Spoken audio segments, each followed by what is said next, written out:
policies. He says they're not credible. I want to bring in my panel, Liberal Senator James Paterson and Shadow Assistant Minister for Financial Services, the Labor side, Matt Thistlethwaite. Welcome to both of you. Thanks, Patricia. Hey, Patricia. James, is it appropriate that the Prime Minister tells people to stay calm when fires are burning across the country? We know there's a blanket of smoke covering parts of New South Wales. We know there's an ongoing drought, unprecedented heat waves. Isn't it just a natural response that people are feeling very alarmed? That might be the case, Patricia, but I think it's important for national leaders to demonstrate calmness in these times, and that doesn't in any way interfere with our response to these fires. The federal government is doing more than it ever has to support these state-based fire brigades in fighting these fires, and we take them very seriously, and we absolutely understand why so many Australians are concerned by them. But should the fires be treated as a national security issue?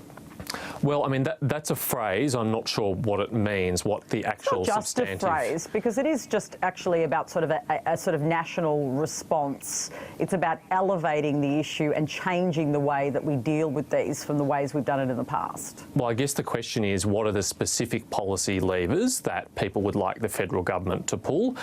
And then we should absolutely consider those. There was an announcement from the Prime Minister today for extra support for aerial firefighting. That's a role that the federal government does and can play, but we're all ears for good suggestions that people have.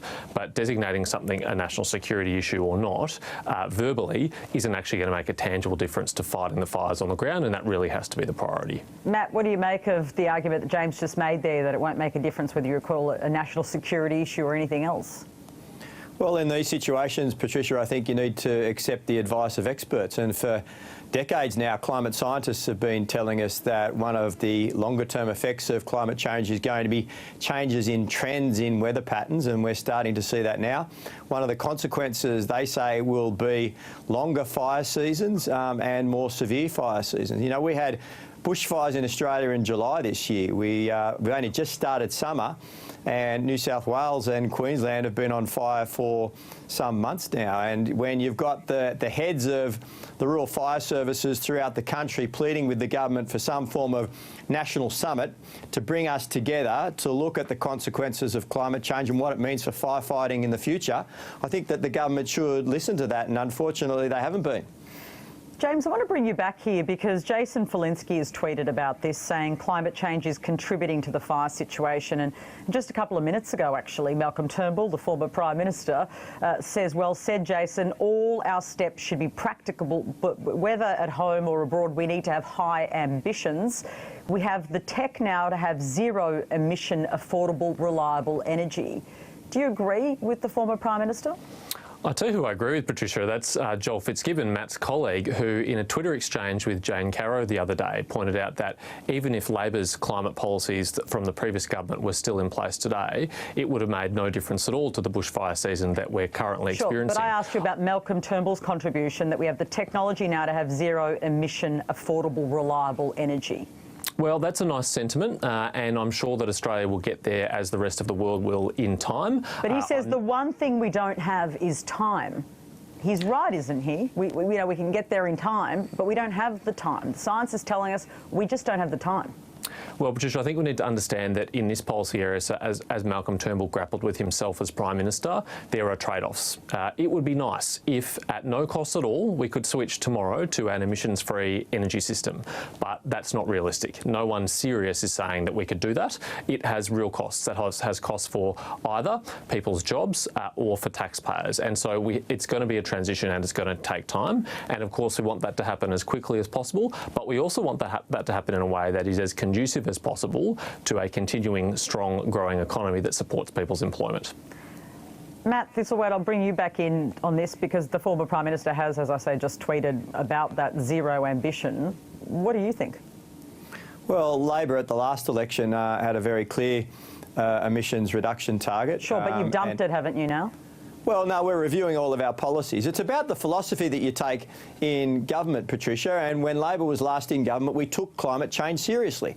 We tried to get the carbon pollution reduction scheme through the parliament. We couldn't because the Greens and the Liberals voted against it. When Julia Gillard was elected Prime Minister, she established a price on carbon emissions. We established the Clean Energy Finance Corporation. We boosted the renewable energy target, and we established the Australian Renewable Energy Agency. We were serious about reducing emissions because we put those policy levers in place, and they were working. They were reducing emissions. Electricity prices were much lower than they are at the moment, and you had certainty for the private sector to invest in renewable energy. Now, this government removed that, and they're not serious about climate change. You can't be serious about climate change and taking fair dinkum action when you're removing policies that were put in place to reduce emissions and reduce electricity prices. James Paterson, Swedish climate activist Greta Thunberg has been named Time Person of the Year for 2019. What does this say about the general public's interest in climate change and her role in all of this? This is a pretty big call by Time. I think it says more about the editorial judgment of Time than anything else. It's certainly a decision that they've made which has attracted controversy in the past as well, and it's an understandable choice for them to make. She's certainly attracted significant public notoriety and interest this year.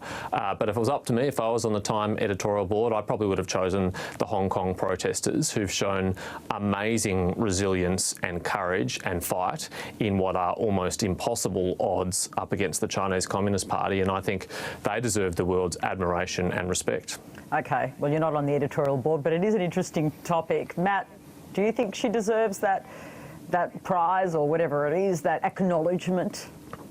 Well, I certainly don't want to take anything away from the Hong Kong protesters, who I think have been very brave in standing up for democracy. But I do support this decision to make Greta Thunberg the Person of the Year by Time magazine. I think the big characteristic of 2019 has been student activism around climate change, and the fact the next generation of Australians are saying, look, we're fed up with government inaction on climate change. You're destroying our future. And the leader of that movement, if you like, internationally for younger people has been Greta Thunberg, and she's been very effective at garnering attention and taking on world leaders on this issue. So full credit to her. I think she deserves the accolade. Let's move on to some other issues, and I'll stay with you on this, Matt. New data shows almost a third of big companies are still not paying any tax. What do you make of today's revelations?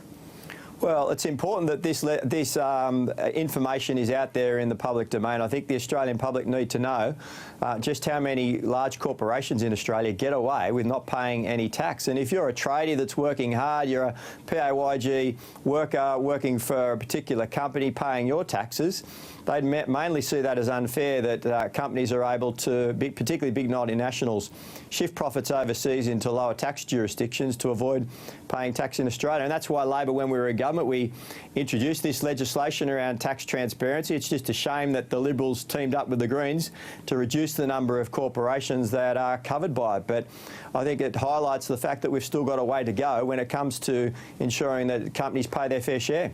James, should the government be doing more to crack down on corporate tax evasion in the wake of those figures? Patricia, I believe in low taxes but not optional taxes, and that's one of the reasons why the government's taken a lot of steps, particularly in the area of multinational tax should avoidance. It be taking more, really, is at the heart of my question. Well, I think it's worth revisiting just what that is just briefly. We've passed a range of new laws that give new powers and new resources to the ATO to crack down on multinational tax avoidance, and what the data shows is that we have the highest rates of compliance in a number of years in that area. That doesn't mean the task is finished, though, because I suspect there are still companies who are engaging in profit shifting and other activities to avoid their tax liabilities here, and that means we need to continue to resource and support the ATO to do this work. I just want to ask you, just before we end, no doubt both of you are sort of looking at the UK election, because we all are, and of course we'll know tomorrow night what the result would be. I'll start with you, Matt. How do you think the UK campaign has fared in comparison to our election? Have you been watching it closely?